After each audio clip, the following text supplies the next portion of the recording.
يا مساء السعادة على كل محب اسكندرية وكل متابعين الأعزاء واخواتي اللي موجودين على قناة مصايف وشواطئ اسكندرية. قلنا بقى بلاش كسل وننزل نتمشى كده مع بعض. ما عملتلكوش فيديوهات من فترة. الفيديو ده عملته لكم بصراحة فيديو جامد جدا، علشان كده عايزاكم تعملوا لي لايك جامد جدا للفيديو. الفيديو هيشمل موضوعين. اول موضوع هو مشروع توسعة الكورنيش، هنشوفه واصل لغاية فين مع بعض. وكمان ناس كتيرة جدا متخوفة تنزل اسكندرية الفترة ديت بسبب مشروع توسعة كورنيش اسكندرية وغلق الشواطئ في اسكندرية. الفيديو هتناول موضوع الشواطئ كلها، هنقسمه لجزئين. ده الجزء الاولاني شواطئ المندرة وشواطئ العصافرة ولغاية شواطئ البروفاج، وكمان هنشوف المشروع وصل لغاية فين. معانا اول شاطئ، شاطئ رويال جويل. ده شاطئ خاص بالقوات المسلحة، وسعر التذكرة فيه 100 جنيه. 100 جنيه للفرد، شامل كرسي وترابيزة وشمسية. ناس كتيرة بتقولي في وحدات خلع ملابس في الشواطئ. في وحدات خلع ملابس في الشواطئ وكلها بتكون مجانية، ووحدات وفي حمامات ووحدات تغيير الملابس. معانا اول شاطئ زي ما قلت لحضراتكم، ده الشاطئ الخاص بالقوات المسلحة. آه، مشروع توسعة الكورنيش بقى، ده الاسفلت خلاص يعتبر خلاص، دي الطبقة الاخيرة للاسفلت. وده خالص من تقريبا شهر فات. الجديد بقى في مشروع توسعة كورنيش اسكندرية الاسفلت اللي وضعوه في طريق العصافرة. هنشوفه مع بعض دلوقتي. زي ما قلت لحضراتكم، دي كل الشواطئ المفتوحة. كل الشواطئ دلوقتي بدأت تشتغل وبكامل عددها، بالرغم من الإشغالات على الطريق، لكن شواطئ اسكندرية مفتوحة لكل مصيفين وكل محب اسكندرية. زي ما قلت لحضراتكم، الشواطئ الخاصة في منها ب100. وهنشوف مع بعض دلوقتي شواطئ العصافرة اللي بتكون ب10 جنيه و5 جنيه وكمان 15، لغاية ما نوصل للبروفاج اللي سعر التذكرة فيه 25 جنيه، لأنه شاطئ سياحي. احنا لسه موجودين دلوقتي مع بعض في المنظرة. زي ما حضراتكم شايفين الطريق بقى واسع جدا. هيشتغل امتى الله اعلم. مواعيد كتيرة اتحددت للمشروع دوت. 31/5 وعدى لسه وما زال. بعد كده قالوا في 6 ولسه احنا في 7، ولسه لغاية الآن لم يتم افتتاح المشروع. طبعا حضراتكم شايفين كمية الزحام اللي موجودة على شواطئ اسكندرية. درجة الحرارة اليومين دول مرتفعة جدا، ونسبة الرطوبة في اسكندرية عالية، لكن الجو جميل جدا جدا بالليل. اي حد عايز ينزل يستمتع باسكندرية ينزل الفترة ديت قبل انتهاء من الثانوية العامة.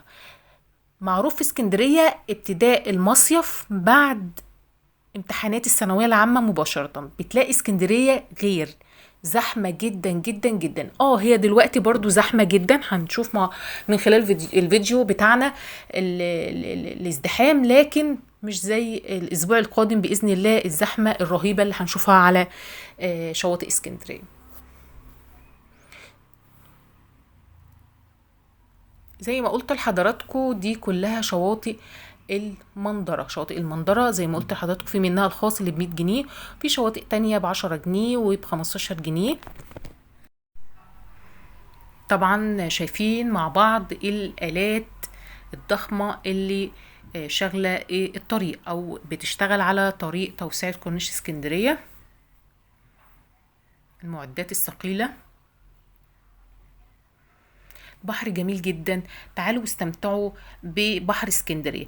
وعلى فكرة الجولات دي كلها بتتعمل بالاتوبيس السياحي اللي سعر التذكرة فيه بتكون 21 جنيه. بيطلع من اول سور المنتزه لغاية بحري ب21 جنيه فقط.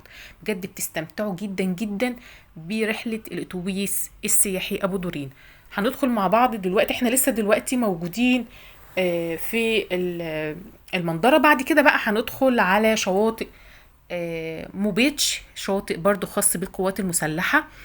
وبنلاحظ من خلال الفيديو الاسفلت الجديد اللي معمول او اتعمل في شواطئ امام شواطئ العصافرة. دي الطبقة الاولى للاسفلت في العصافرة. هندخل مع بعض دلوقتي على شواطئ العصافرة. شواطئ العصافرة زي ما قلت لحضراتكم قبل كده، كل الشواطئ فيها خلاص مفتوحة تمام. وسعر التذكرة فيه من أول 5 جنيه لغاية 15 جنيه. أعلى تذكرة في شواطئ العصافرة 15 جنيه.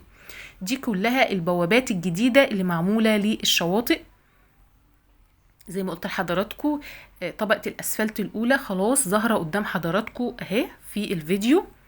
وهنكون مع بعض من خلال قناتكم مصايف وشواطئ اسكندرية دايما في يعني معرفة أي شيء يخص اسكندرية من خلال قناتكم مصايف وشواطئ اسكندرية.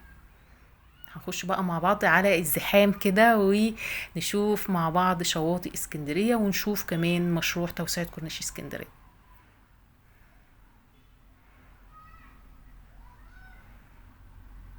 طبعا زي ما قلت لحضراتكم سعر التذكرة اللي ب5 جنيه او 10 جنيه او 15 جنيه بيكونوا شاملين كرسي وترابيزة وشمسية، وكمان وحدات خلع الملابس مجانا، والحمامات كمان مجانا.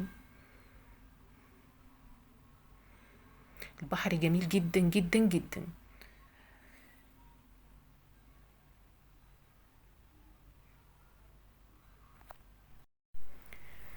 الأسعار حاليا في اسكندرية للشقق المفروشة في المتوسط، ولا غالي قوي ولا يعني ولا رخيصة قوي تمام. لكن بعد الانتهاء من الثانوية العامة هتلاقوا أسعار تانية خالص. الأسبوع ده انتهزوه فرصة. أي حد عايز يجي يصيف حتى لو يومين 2 بس يجي دلوقتي قبل الثانوية العامة هيستمتع جدا جدا، يا إما يستنى لغاية شهر 9. شهر 9 ده شهر الروقان بجد، من أجمل شهور المصيف في اسكندرية، شهر 9 وشهر 10. استنوا لغاية الزحمة ما تفوت، اللي هي زحمة شهر 8. اسكندرية بتكون زحمة بطريقة رهيبة، والزحمة دي بتعمل طبيعي لغلو للشقق. احنا دلوقتي بقى داخلين على شواطئ البروفاج، وكمان شارع 45 مع بعض. دي كلها شواطئ العصافرة زي ما قلت لحضراتكم خلاص في المراحل الأخيرة، كلها أيام بالظبط. نسمع عن افتتاح مشروع توسعة كورنيش اسكندرية من أول المنظرة لغاية البروفاج.